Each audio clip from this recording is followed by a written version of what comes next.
Hello and welcome back to the table. You are with Finding a Tori, a weekly TTRPG podcast where a group of friends who have gamed together for 30 plus years sit down and talk about the worlds of TTRPGs and our own world of Atoria. I am your host, Malcolm, and as I look around the studio today, it's happened, folks. I've been left alone, and I have no supervision. So we're going to talk about whatever the hell I want to talk about today. And what I want to talk about today and what I've wanted to talk about for a long time and what I really want to start playing soon is a game that we're going to just gloss over the top of, talk a little bit about today, and get your maybe your juices salivating a little bit for Gen Con and what it might mean. Today we are going to talk Pendragon. And Pendragon is, of course, a role-playing game, also known as King Arthur Pendragon, first published in 1985 by Chaosium. And one is very reticent to put up a Mount Rushmore for games. I'm going to have a few things up there that everybody knows. This, I think, is going to be a chiseled edition because it strokes so many of my historical fantasy, historical longevity, legacy nerd runs that I don't know that I can back off of it. So first of all, it was created by Greg Stafford. If you want to talk about having a Mount Rushmore, Greg should be on it. It is a historical fantasy world inspired by Arthurian legend, focusing on knights and political, military, or spiritual adventures rather than the dungeon crawl or the adventure. The game has since gone through several publishers, including Green Knights Publishing, White Wolf had it, Nocturnal Media, but it's been back with Chaosium since 2018. Tell you a little bit about the game as we move into it. and I want to get some of this right, because it matters how different and how good this game is. If it was just sort of the same sort of branding as your fantasy adventure, your quintessential D&D experience, it could still be awesome because of how good it is. But the reason why I'm discussing it, the reason why I have this affinity for it, is because it is as different as it is as good. And I want to go into that a little bit with a little bit of hyperbole. So if you take some other games that might be on your or my Mount Rushmore, you're going to talk about questions that the game asks. And if you take Call of Cthulhu, it's going to ask you if you can survive. I'm going to put you in fantastical situations and test your ability to survive them. You take another game that we talk a lot about on the podcast, really enjoy playing and have deep affinity for, Vampire the Masquerade inside of the World of Darkness, ask, can you, if you so choose to, keep your humanity? It's that that breaking of the psyche and those series of choices, and can you hold on to this little nugget of you before you were a monster? Pendragon asks one question simply: what kind of knight will history remember you as? And that is where the game starts. The game starts in Arthurian legend, so it is not its wholly own creation of a world. It borrows very heavily from lots of literature. But unlike most RPGs, Pendragon is not about wandering around. It's not about this sandbox. It's not about trying to find out what's where. It's about legacy. And it is about continuation of legacy in the house. And the way that it does this in this Arthurian setting, and what makes it so incredible is this multi-generational aspect. You're gonna die. Everybody does. Looking at history, everybody did. The question that the game puts you in is, how are you going to position your house generationally to be remembered and have this legacy and have this lore? So another bit of hyperbole, we'll say that if Gary Gygax built Dungeon Fantasy, which check local listings. I have debates there, and there's things that. But Greg Stafford, with this game, built mythic role-playing. He founded Chaosium. He is, of course, renowned for creating RuneQuest, which may be the most popular of their properties. But he has always described Pendragon as his life's masterpiece, and the final revisions for this game for the modern 6th edition were published after his passing. And you're going to get a big drop in this at Gen Con. It's going to be one of the reasons why I'm going to loiter around Chaosium a lot, because I want to see what they're moving. I want to see what they're doing, and I want access to this 5th and most polished edition of a very famous game that's been out since 1985. Pendragon is not generic fantasy. As I was saying, the DNA of the game comes directly from literary influences. Geoffrey of Monmouth, the Welsh Magdalenian, Arthurian romances, innumerable. But instead of, and here's what I think that really needs to be said. The creator, Greg, had an opportunity to take Camelot and put it into D&D. Just take that setting, take that historical point, and say, let's wrap this into the big monster, into the big rules. And instead, Stafford adapted medieval literature into game mechanics. He literally took stories of famous houses from European, medieval, and Renaissance times, and those Arthurian legends that are just ingrained throughout, and said, let's do it this way. Let's have the literary references inform the game, and then put mechanics around that information. So the core philosophy was not what can my character do, not what attributes can I assign to my character that tell who they are and what they can do. What I want to know is who is my character. I want to know that knight, that individual, down to a personality basis.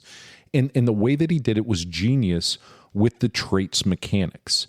You have these opposing traits, whereas you build your character, your decisions to be one or the other of these traits affect not only who your character is, but in a very wild change in the RPG world at the time, and one that so many players, including players at my table, chafe against, is that your character is going to do things because of these opposing personality trait decisions that the player would not want them to do.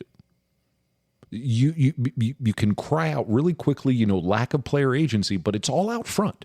And he's telling you with this character creation that if you choose to be chaste and you do something lustful, there's going to be consequences.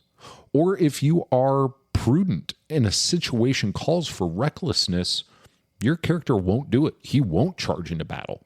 She won't pick up the dagger and try to handle the situation because they are prudent. And that is baked in.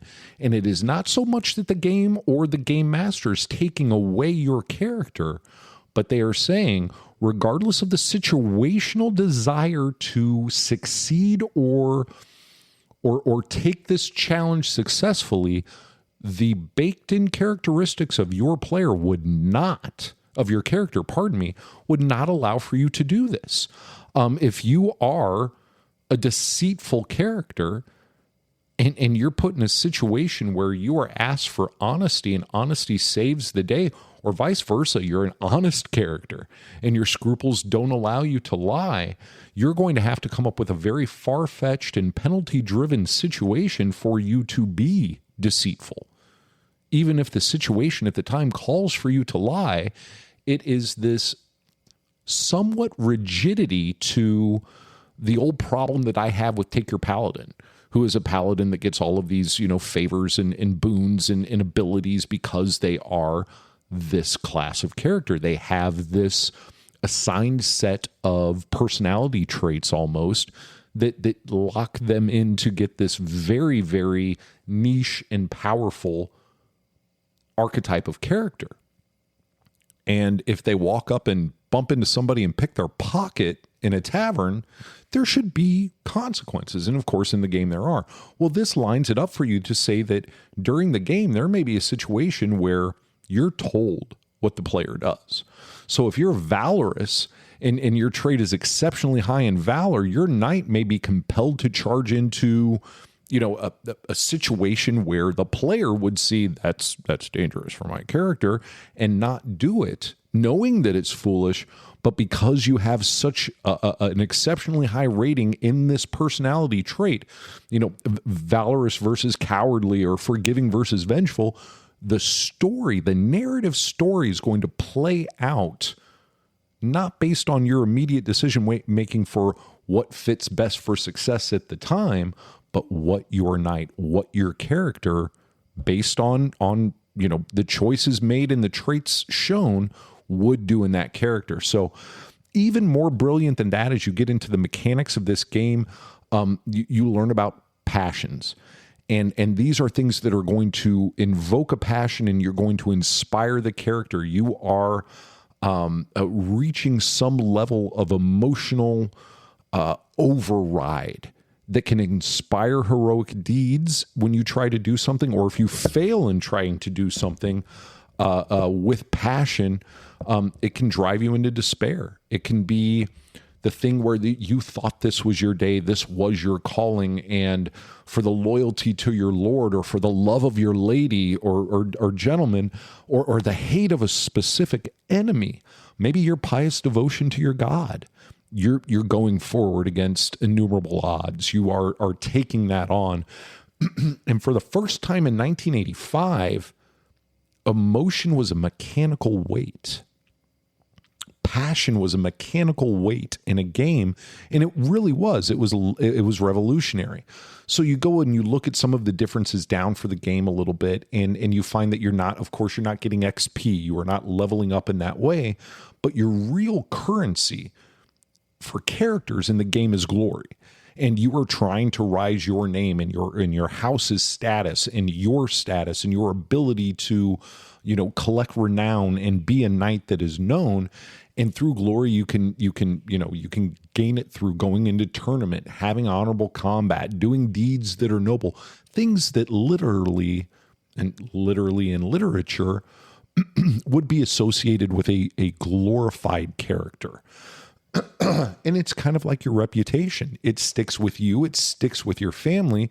People remember Lancelot not because of the stats on his sheet, but because of the glory that character earned. I would say one of the most clever, well-used, and things that I try to apply in my game from early edition Pendragon is the winter phase. And it is this almost accounting phase where what you have done through the year is tallied up at the end, and you have harvests on your lands that need to be calculated because that's going to change your revenue. What children were brought in? How have you aged? Were there any illnesses? We're talking about a plague-ridden era at this time. And you're playing a life at this point. You know, you're talking about the income production of your estate and your holdings and your castle and your keep, and you know, how's your relationship with your wives, maybe your concubines. All of these things sort of get tallied up in this between adventure system that is called the winter phase. And it's something that I'm applying right now in a much different game, but it's this almost pause or audit and reconciliation period that I love in these legacy games. So moving on to like differences at the time, you have in Pendragon combat that is much more realistic in the fact that it's deadly. And I know that early iterations of D&D did this very well. In the no, run strategy was fantastic, but you're not a superhero. Where you gain advantage to combat is where historically people in the Arthurian age would have gained advantage to combat. The quality of your horse matters. The quality of your lance and your armor matters. Whether you have practiced mounted charges, all of those things matter. A joust is terrifying. It is absolutely unreal. And the game is set up in a way that it rewards preparation, not only preparation, but honor. Are you walking up and coming around the guy and stabbing him in the back? All right, well, you won the battle, but you're destroyed by reputation. So honor matters. Your knighthood matters. The fact that you are in this Arthurian age of an echelon of citizen that is looked at, that is judged for having these boons and these benefits of being a landed knight, means that you cannot F around. And if you do, there are and there should be baked in consequences there. So the core assumption is that you begin as a knight in the game, but the framework contains a lot of varietals of the knight, or how the knight came to be. Are you a hedge knight? Are you a pagan knight? Are you sponsored by noble heirs? Have you married well and gotten into knighthood that way? They give you regional and cultural variations of this echelon of character, which is the knight. And it also offers you what is the quintessential campaign for the game, which is the Great Pendragon campaign. And a lot of people think that it is among those top published RPG campaigns ever written.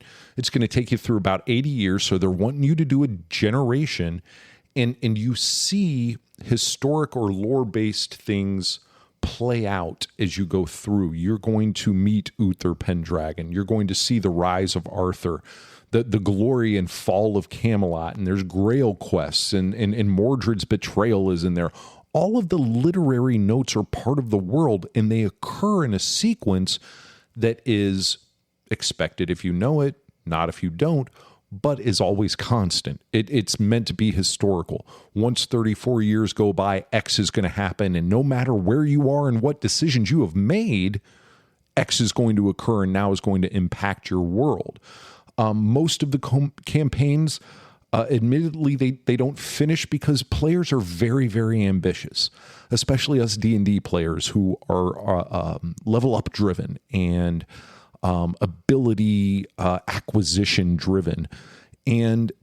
But those who describe that they've done this, that they've played it out righteously over an 80-year period, not tried to game the system, have done what the rules suggest for a righteous experience, say that it's probably one of the top lifetime gaming experiences that they've had. And Chaosium is now releasing a revised multi-volume version for 6th edition, beginning with the Boy King. So they are putting new content out.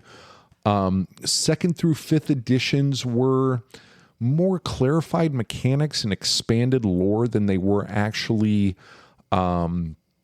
new playable content, I guess.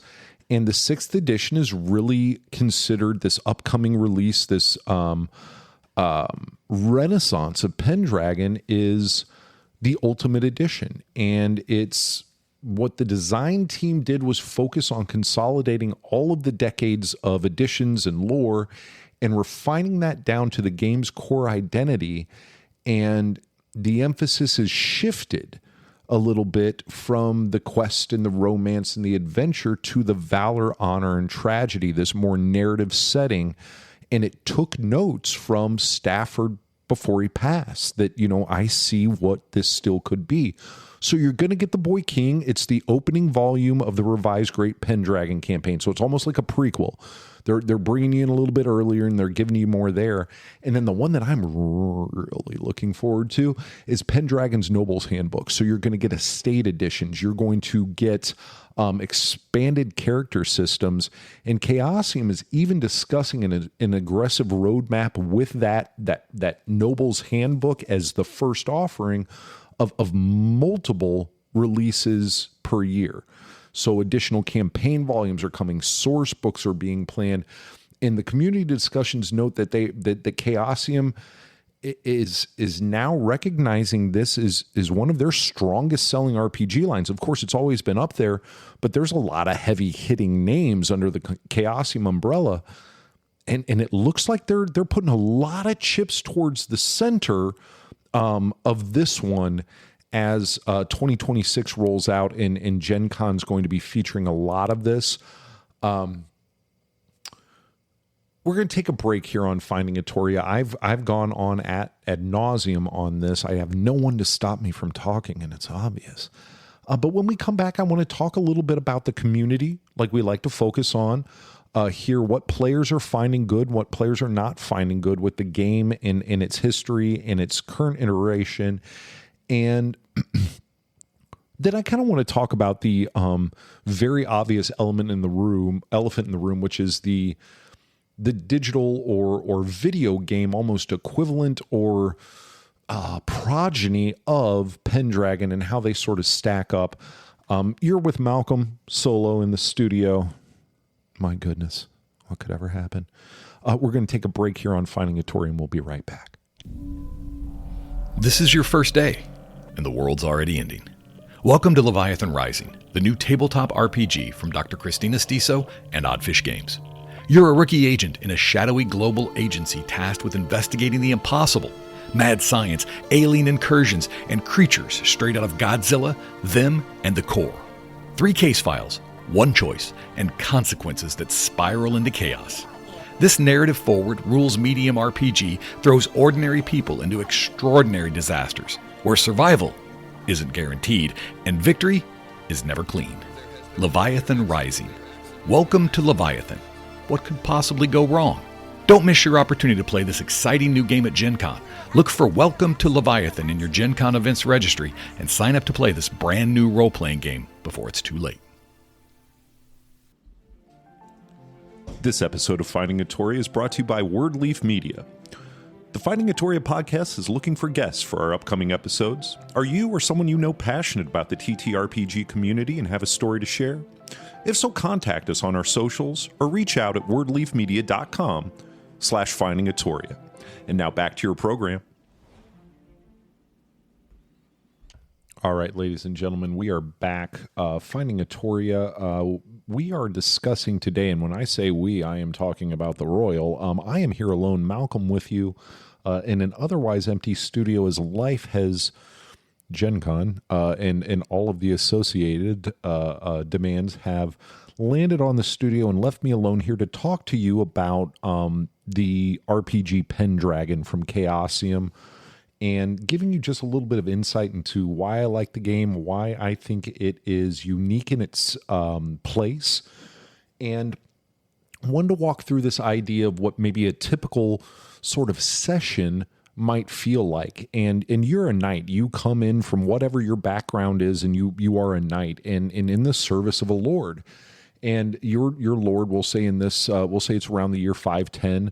And your lord commands you to escort pilgrims to safety. And on the road, there are Saxon raiders who appear. Now, at this point in time, you are going to, as a player, want to do some things. But you have to understand that if you are merciful, that trait in your personality composition urges restraint. And now, but conversely to that, your honor demands action. So you're at odds with these things. And a lot of times at this point in time, player agency allows through this passion mechanic for you to invoke a passion, to go forward the way that you would like to try to resolve things as you would. And we'll say in this time that it is a loyalty passion to your Lord. You are saying, this relationship is paramount in my life. I am going to go forward based on my passion for my loyalty to my Lord. And you lower your lance and you go forward, and you do so successfully, right? Great game, great interaction, probably some really awesome battle. But after the battle, the intricacies and the unique features of the game kick in when winter arrives.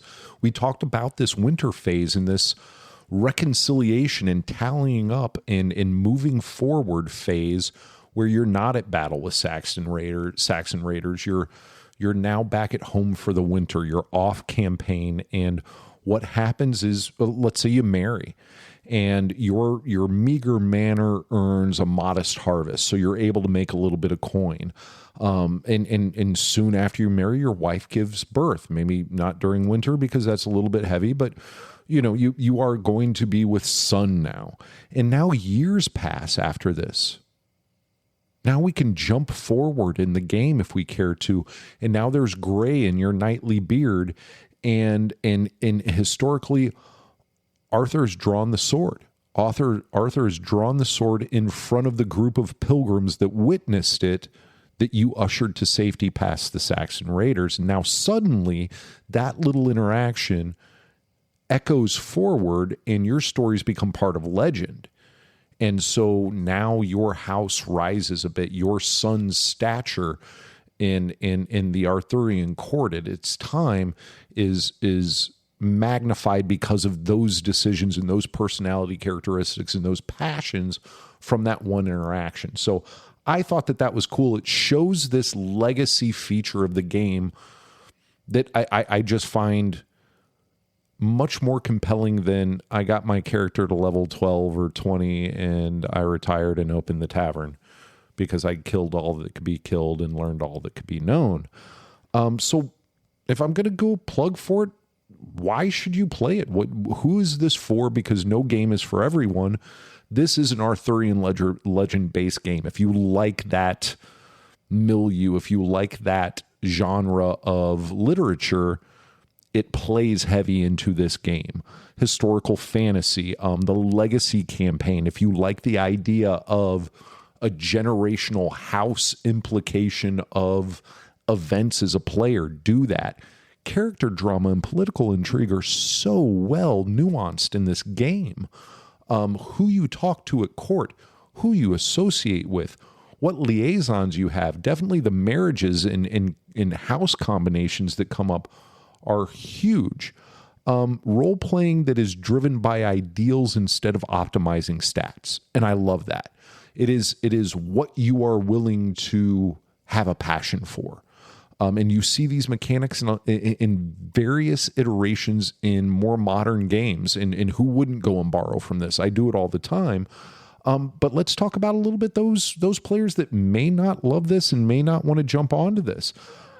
If you are a player who really enjoys that tactical dungeon crawl, figuring out how far I am away with my melee weapon, with my spell range, what's around the corner, can I find anything in this room, this constant loot progression playing, this doesn't have a lot to do with it. You're not going to go conquer a sandbox and find all of the fantastic things. You're going to do things strategically and in a very long-term mindset, if you're playing properly, in my opinion, to have legacy, to have glory, to add to the renown of your house. So if you're not into that, if you like high magic superhero fantasy, this is not it. There's magic in the game. It's Arthurian legend. You know, you have it, but it's not this prominent thing where you're walking down the street and every sixth person is a magic user. It is very backdrop fantastical that helps support that setting of Arthurian fantasy. But it is not your spell slinger, high magic superhero war mage situation. So I would say that most fantasy RPGs ask whether you'll become powerful. Will you ascend in level? Will you level up and be better? And Pendragon asks whether you'll become worthy. Will you have a house of enough renown? And it just sounds like a better story to me. One of the things that kind of brought me to this game as a current fixation is that I play very few video games. I play very few strategy video games. I don't know that this is one of them. It's more of a social sort of, I don't know how they classify them, but it certainly is not a war game whatsoever. But I've been absolutely enthralled by the Crusader Kings video games for some time now. And there is no room to hide in the comparisons and distinctions that draw from Pendragon for this game. The personality traits based builds is probably the most obvious one, where they've just kind of renamed some things to give you that same effect. Both games do that. How does your family change history? And both games, to some extent, especially in Crusader Kings, affect real historical elements as you play the game. If you start out in a certain time in a certain place, there's going to be a Mongol invasion. Not because you wanted to engage one in the game, but because you're playing a historical-based game. Both of them want glory, dynasty renown, lands and titles, bloodlines and family, honor and prestige are interchangeable concepts and terms in both of these games. And they tell you quickly that your social interactions are not flavor. Most games, our early D&D games, marriage was role play. It was because there was something emotionally effective enough happening that this made sense in the story, and we did it. In Pendragon, marriage is politics. It is simply going to be the best move at that time for your house to join someone from it to someone from another house. Both games, your spouse is less likely to be the love interest than they are to be the most important political decision. You know, the relevance of the union is trump to, well, I really think that she's a fantastic human being. And then the winter phase is something that is a little bit different in the video game with a little bit different. I'm not saying that they're the same game. Pendragon informed Crusader Kings well, but it does not have the old winter phase in Crusader Kings. It is just this time slip. It's this constant running of clock that history is going to impact you. Things are going to happen. Time progresses. So as you do this, you can take points in time to hunker down and go through your marriages and go through your kids' alignments and all of those political things. But just also know that, you know, the plague occurred when the plague occurred, where the plague occurred. And you get to, in the game of Crusader Kings, go across this map in different time eras and say, you know what, I'd like to take on the role of this leader here in Carpathia. I'd like to be the one of the factions in pre-Ireland that has some say in how it happens. And then your decisions obviously affect history in that area and on the map, but they are not immune from it. You know, England rises with certain military aspects and abilities at a certain time in history, you know, and that affects what you can do. And certain nations grow more powerful. So it's kind of cosmetic. I'm sure that there's no copyright infringement being done, but it's one of the reasons why I really enjoyed the idea of that Pendragon campaign to give legacy and long-term decision-making its day in front of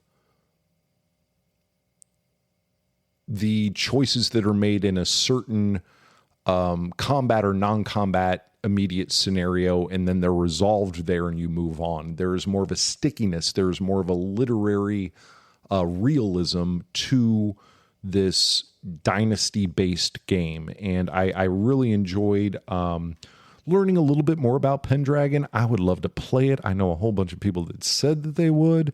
And I may put them to the test with some of the goodies I bring back from Gen Con 2026.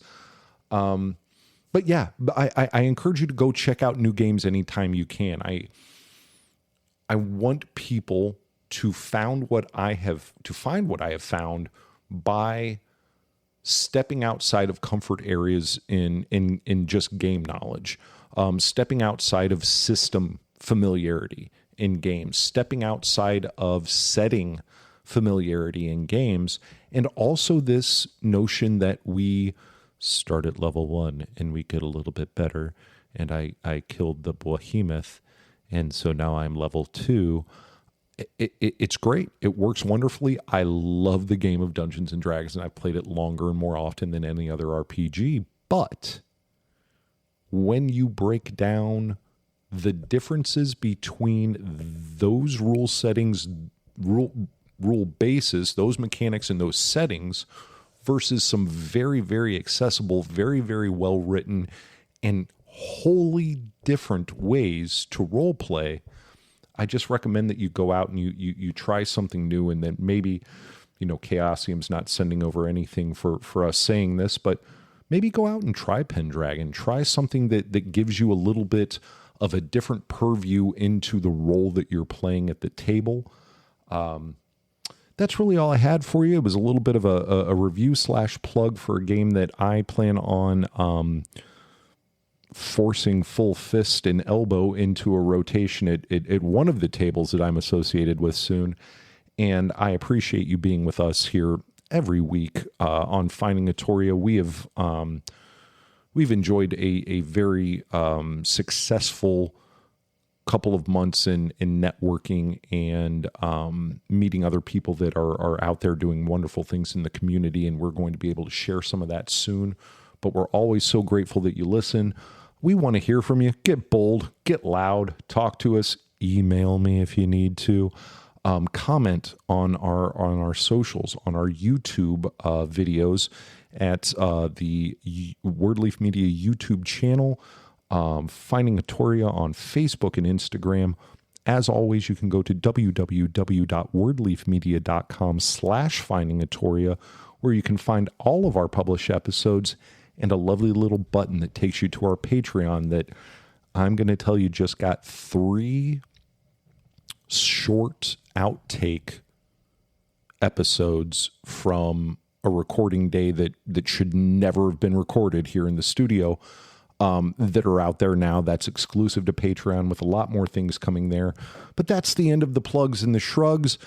Everybody have a great week. Tune in to us next time, and thank you for listening to Finding Atoria. Tell them bye, guys. There's no guys, so bye. This episode of Finding Atoria is brought to you by Wordleaf Media. Find us at wordleafmedia.com/Finding Atoria if you or anyone you know has stories or other good things to say about TTRPGs. Get a hold of us. You can find us on all the social medias. This episode of Finding Atoria is brought to you by Wordleaf Media. Are you interested in sharing stories of your favorite TTRPG experiences? If so, reach out at www.wordleafmedia.com/contact us on our socials, or you can now leave a comment on your favorite Finding Atoria episode at our Wordleaf Media YouTube channel.